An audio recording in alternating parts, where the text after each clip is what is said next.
Welcome to the new real world of Magic the Gathering, Scarcity. Let's talk about it.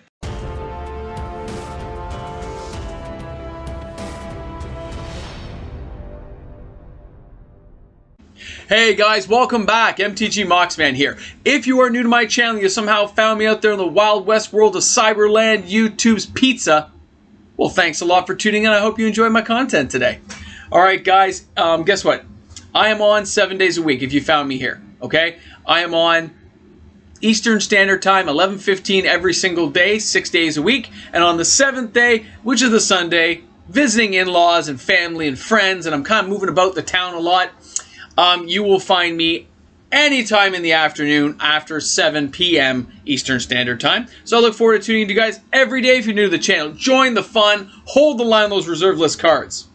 Now, for those of you who asked about my Patreon, yes, I will be opening some slots on my Patreon. Please make sure you've read over how I do things on my Patreon, because, of course, I'm not the normal Patreon person, am I? No, I'm not. You guys will see that as soon as you read my stuff, okay? So, bear with me. April, I will open up Patreon. Now, I'm also still waiting on a little bit of the order I'd ordered. The order that I'd ordered. I don't think that sounds right. But anyway, some booster packs I'd ordered to fill out for our 3K subscriber party bash. So what I will do is, I have to wait for that to come in. They said it was, like, there, but I went today and it wasn't.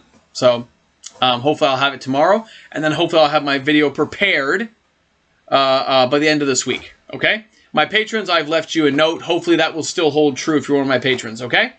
So let's get down to the nitty-gritty here. We've already wasted like a minute and 30 seconds. Let's get down to some serious stuff. Scarcity. Magic the Gathering, scarcity. Any commodity, scarcity.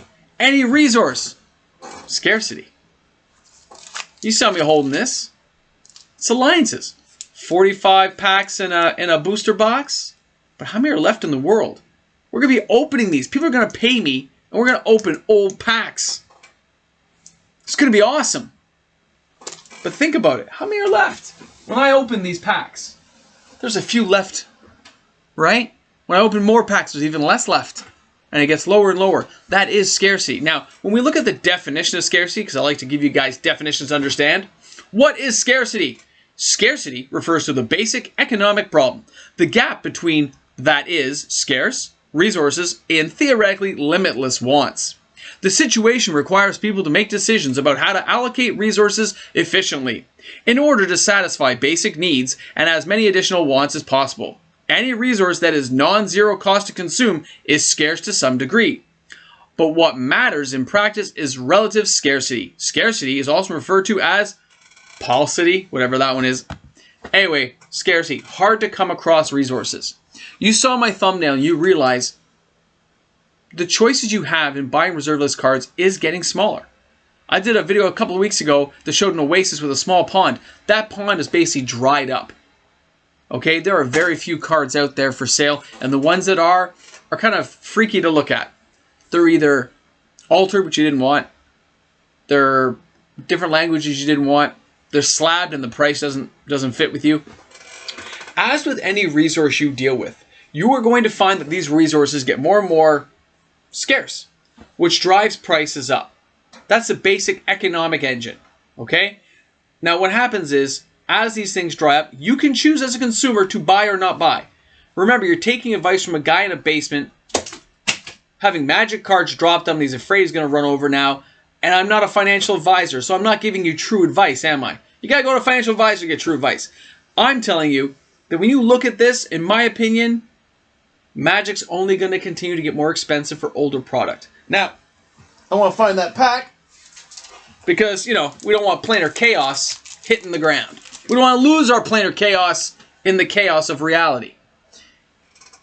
Anytime we get to these types of resources in Magic, anytime we see things drying up, it sends that FOMO through everyone, even myself. You guys have heard us talk about it. You've seen lots of other YouTubers having the exact same conversation. I've watched their videos. I've checked in. I usually get too busy now to check in on all the other YouTubers out there, but on weekends, that's when you can find me checking things out. So what do you do about it? You don't do anything. Wasn't that a simple answer? Do not try to keep up with the Joneses with things you can't afford. Focus on what you can do. Focus on what you want to do. If you have a goal, go out and meet your goal. You will sacrifice to get there, but you can do it. But when we see things like this, and you see a revised box for $21,000. Okay. Urza's Saga, $16,000. Whoa. Stronghold, $14,000. And then you see a Urza's, what is that, Destiny? Same as mine right there, baby. Boom. And that is $9,000. Here's the good news. Those are not realistic prices. How does that get you, huh? Me, the person, I know, but that's not realistic. Somebody has put those up and they're hoping to hit. They want to hit some big fish who's going to bite on that, man. They want somebody who's going to bite right into that. Okay? Right now, we are having a massive shortfall in cards. Product has disappeared. All these boxes disappeared. A few people grabbed them. Now they're trying to recoup some profits. So they're putting a few boxes out at very high prices in case a whale out there is trying to snag one for themselves.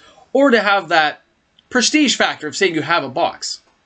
Because wouldn't a revised box look nice on my wall? But I don't have $21,000. I can't come up with $1,500 for a Gaia's Cradle. How am I coming up with 21 grand to get a revised box? But it doesn't mean I don't desire it. Doesn't mean I wouldn't love to have that in my background to show you guys. But these things can't always happen. So when you see something like that putting product back out on the market like that, they're trying to recoup some costs probably. It's probably a few dummy accounts from some of the bigger guys out there. And they're just saying, hey, maybe somebody will buy this. With all the stuff I bought recently, this will be a little bit of profit. Possibly. Or it's somebody who's just trying to cash in because they've got some expensive stuff in the basement. Totally understandable. High prices, right?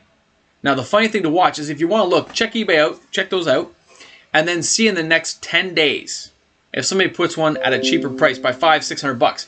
I would be very, very curious to see what happens with that. I really would. Because I feel that if somebody puts one out at a lower price, it may start that retrace. As people try to race to whatever they consider the bottom to be. Because buyers are looking at a certain price. They have a point in mind. The sellers have their point. Somewhere they have to meet up and be at the same point, right? But they don't always meet up. Sometimes it never works out, and that's why product sits there, and that's why nothing gets sold. It's very interesting stuff. Now, if we check out the next one here, and you see Black Lotus is slabbed. There was one unslabbed for 20 grand, okay? When you see these at 750,000, 600,000, this is somebody saying, hey, look at me. I got awesome cards, man. These are sweet. They are. And it's a good bragging point to have that kind of grade, that kind of magic card. I'm envious every time I look at it. But I'm not paying upwards of $1 million to get it. Okay? I just look at that and go, whoa. But that is where we are headed. Because the scarcity in the market is driving these prices to these levels. Where you actually don't think is that insane. Your price memory is starting to recorrect. It's starting to rewire. And you're starting to see a new way of looking at pricing. Now, will this meet up to buyers and sellers? Meeting up somewhere? I don't know. Maybe they're all going to hang out at a pizza parlor, have a conversation about their prices, and meet in the middle somewhere. I don't know. Yeah, I'm kind of obsessed with pizza today. But I'm curious to see how things will now unfold. I'm starting to see actual product like sealed boxes come back on the market, even when they're jacked up in price. I'm going to track those and see if they come down, see if they sell, and I can report back to you guys what I find, because I think it's very interesting information to have and hold to find out how things worked out at this year and last year and cross-compare. It's very good stuff. Now, let's not forget, even when you see cards like Time Walk, the higher-end alphas and betas, you see it and you go, whoa, it's $41,000. I totally agree. I'm not saying it's not worth it either, though. Somebody might find that worth it. There are some sold listings in the 30,000 range, okay? So I'm not saying this is out of the ballpark, okay? The lowest Time Walk, I think, was like 5 grand, right? I remember it being 100. Okay, I remember it being 500. I've seen the upward swing over the years. And now to see at this level, I get it. I know why it's there. Okay? The prestige of having these things make this resource very scarce. And very few select people in the world can afford to get this resource into their pocket. Very understandable, guys. It's not going away. The scarcity we're facing, it'll have some back and forths. But every time it goes back and forth, it's going to get more expensive. It's going to go up. Every time we have a buyout now, things never retrace to back where they were. They go down a bit, then they go back up. They go down a little bit, then they go back up higher. That's just the nature of the beast. When people absorb it, hold it, remember, hold the line, hold the stuff, and don't resell it to a store. I've checked all the buy lists. Stores are looking for this stuff. They're just not getting any at the price that they're trying to offer. If we don't sell it to the stores, they got to up their buy lists. It's kind of fun, actually, to see how many cards they're looking for. And you're like, I have it, I have it, I have it. And they can't get it. Right? And I mean, it's kind of sad. I saw, I think it was Face to Face was offering only like $300 for a Mox Diamond. You're kidding, guys. You're not getting a Mox Diamond for 300 bucks. If they do, you contact me. I'll pay more than 300 bucks for a Mox Diamond, even if it's beat. It's crazy, man. But that's where we are in today's age, man. Scarcity. It is here to stay. All right, guys, thanks a lot for tuning in. This was MTG Moxman. I really look forward to seeing you guys tomorrow. Stay tuned. We're going to have some fun. Pass the word to your friends, because guess what? At 5K, I'm going to eat cake. It's going to be awesome. 5,000 subscribers is coming after we get to 3, so let's just point ahead and see how far we can take it. Have a great one, guys. Thanks for tuning in. Cake. Gonna have cake. I'm not supposed to have cake, but I'm so gonna have cake. Look at this poor pack hitting the ground. How dare you? Poor planar chaos. Some lucky person's gonna buy that. Have a great one, guys.